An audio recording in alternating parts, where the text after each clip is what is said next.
Hey, good afternoon. Mike Shea, your Florida business broker, and today we're going to talk about 12 fatal mistakes you can make when selling your business. But first, I want to talk about two statistics that should really be top of mind when you're going through this list. The first is that less than 20% of the deals that could go in the market here in Florida ever sell. And the reason for that primarily is sellers fail to prepare and the books and records aren't in order. And then, frankly, there's a false expectation in terms of pricing from a seller standpoint to what the market bears. The second statistic that should really concern you is that the average business broker lasts in this business about 2 years. And the reason is closely tied to the first statistic I threw out. It's really hard to make a business and make a living in this business. And you have to have resources and a good network to get deals done effectively here. So what's the first mistake you can make? The first mistake you can make is failing to keep your business sale confidential. It's kind of counterintuitive that you're going to sell a business and market it and yet maintain confidentiality. But when you think about it, it's real dangerous to let your employees know that your business is for sale. They start to worry about things unnecessarily, but they'll worry nonetheless. And then your vendors, your customers, your landlord, those people start to ask questions, and it takes unnecessary energy away from you running your business. And also can cause problems. So a good business broker will maintain confidentiality, will have certain documents to maintain and protect you, and get you to the closing table so that the deal gets done quietly and effectively at the best outcome. The second mistake you can make is failing to run your business. So a lot of entrepreneurs, when they go and talk to business brokers, kind of have a little bit of a heart attack when they talk about fee structure, and they look at that expense and they go, well, I can do it on my own. Well, when you do try and sell your business on your own, you quickly find out there is a ton of work associated with it. There is paperwork, there is document collection, there's document preparation, there is cost associated with properly advertising to create competition. And then there's a series of phone calls, emails, back and forth, and negotiations that have to be done. And when you think about it, every minute you spend running your deal is time separate from running your business. And invariably what's going to happen is your business is going to suffer. And if your suffering happens, then the results are going to go down. And when the buyer asks for an updated set of books, the profits are going to be down, and then you're leveraged. So it's real important that you run your business and you hire professionals. Just like you hire a CPA or you hire an attorney, you should hire a professional business broker because they're going to run that deal and keep you focused on your business, not on doing work associated with the deal. The third mistake you can make is failing to properly negotiate. So, professional athletes know how to negotiate. They hire agents. They don't get emotional. They have context for what's a doable deal and what's not a doable deal. As a business owner, you have one perspective and a buyer has another perspective. And a good intermediary knows how to negotiate, how to set terms, when to blink, when to bluff, and when a good deal is a good deal. So again, kind of ties in closer to number 2, but number 3, failing to negotiate properly can hurt you in the long run. Number 4, failing to talk to a qualified buyer.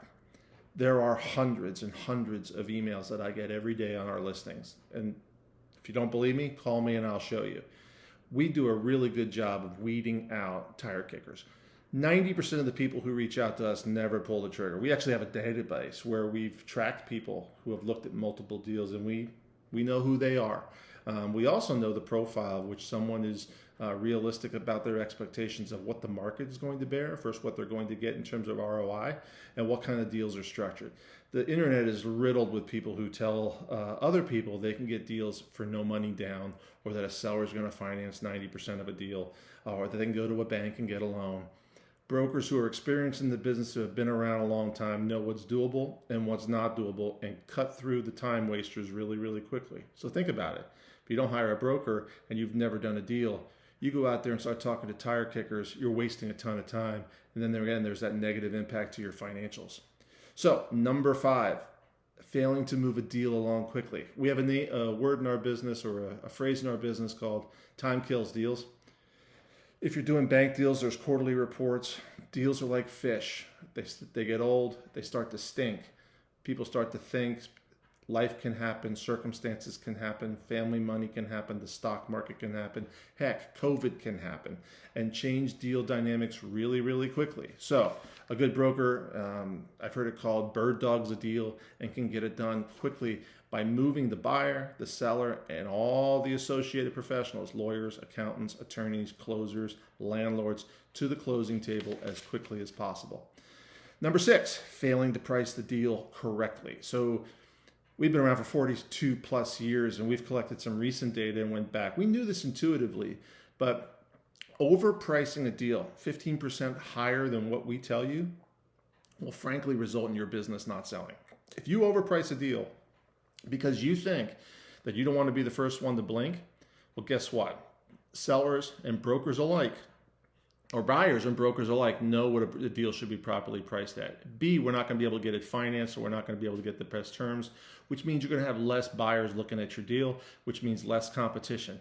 And if a deal sits, buyers start to think you're leveraged. So you got to price your deal right. If you price your deal right, the brokers in a co-broker environment know it's priced right, and they will bring buyers. And more buyers means competition, and competition means your deal is hot, and you can get a multiple bid situation where you hold the line on your price and terms, or get higher price and terms because your deal is properly priced.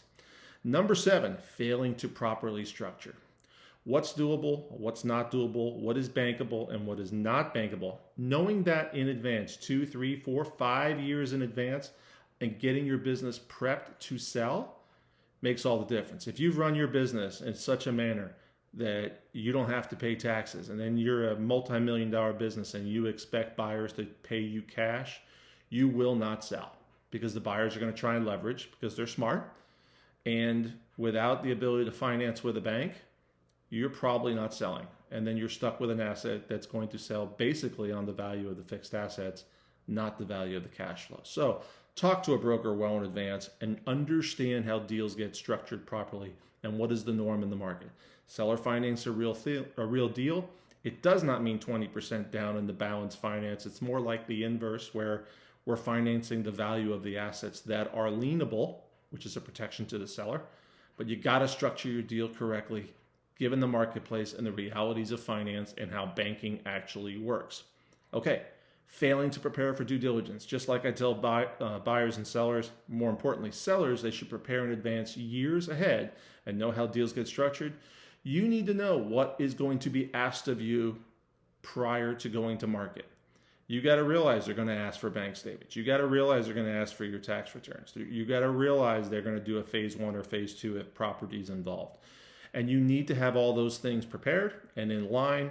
And a good broker is going to collate that and tell you what those expectations are. There will be other things, because due diligence request comes from CPAs and attorneys, but we can give you a good, clear understanding of what's probably going to be required. So remember, prepare for due diligence before you get to due diligence. Okay. The next one, failing to create competition. Number 9, failing to create competition. Yes, your deal's good. Yes, your business is good. But a good broker creates competition. Competition is good. Having more buyers looking at your deal is better than having one buyer look at your deal. If there's only one, then you have one chance to sell. If you have 5, you have 5 chances to sell. So a good broker should be measured on their ability to market, their ability to create competition, and the amount of co-brokering they do. You got to make sure your broker has a history of co-brokering, so that they will get the most buyers coming to the table, so that you as the seller get to pick and choose who's the best deal. Number 10, failing to get the right professionals involved. Not all attorneys are the same. Not all CPAs are the same. And just because your CPA has been doing your books, they may not be the best CPA for the deal structure. Depending on what we're dealing with, if you're a private equity deal and the buyer is a private equity company and they've got a team of attorneys, your family attorney may not be the right person to handle that deal. And they should know that. Don't get it twisted that your broker is trying to tell you to pick a different attorney because they're working for some untoward reason.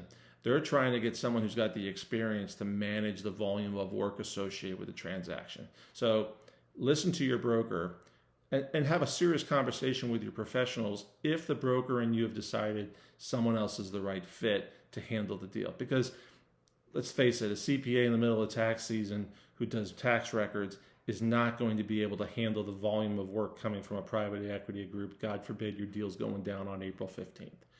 Number 11, failing to properly package the deal. We do things like SIMs. We do video packages. A deal must be packaged in such a manner that a buyer will look at it based upon a short amount of information and make a commitment to buy. Slapping an internet ad is not enough. There needs to be supporting documents to back up the deal in what's called a SIM, a confidential information memorandum, that provides a limited amount of data in such a format that the buyer feels confident that it's a good deal before you go to due diligence. One of the things that happens is sometimes you give too much, and if you keep giving too much, you never get the contract. There is a process to this, and they have to hit certain trigger points. But the packaging of the deal is really, really important to get to that first step, second step, and third step. And then finally, number 12, failing to control the deal. Your broker needs to be that bird dog, needs to be that person who will control the attorneys, the accountants, the buyer's attorneys and accountants, and hold on to your horse, you as well. Although you're in charge, that broker has to have the ability to tell you no, tell you yes, and tell you maybe, and also the consequences of the requests you're asking for when you're asking. Because their objective is to get the deal done in a safe and profitable manner so you have the maximum outcome. But again, there's a process. Your broker, if you've picked the right one, has the experience and the knowledge and the resources to tell you what's doable. Yes, you're in charge, but you darn well should have hired the right person. So think of it like a doctor. And you go out there and you've got a cancer diagnosis or a heart surgery or something else that has to be fixed, and you've got multiple, opinions because it's a serious situation. You've probably picked the one who's got the best background, the best training, the best education, and the most experience to do the deal. I hope you've done that with your business sale, because there's only 1 or 2 times in your life that that's going to happen. So go through these 12 items. These are the 12 mistakes you can make as a business owner when selling your business. If you have any more questions, I can be reached at 321-287-0349, and it's Mike Shea at Transworld Business Advisors. Have a good one.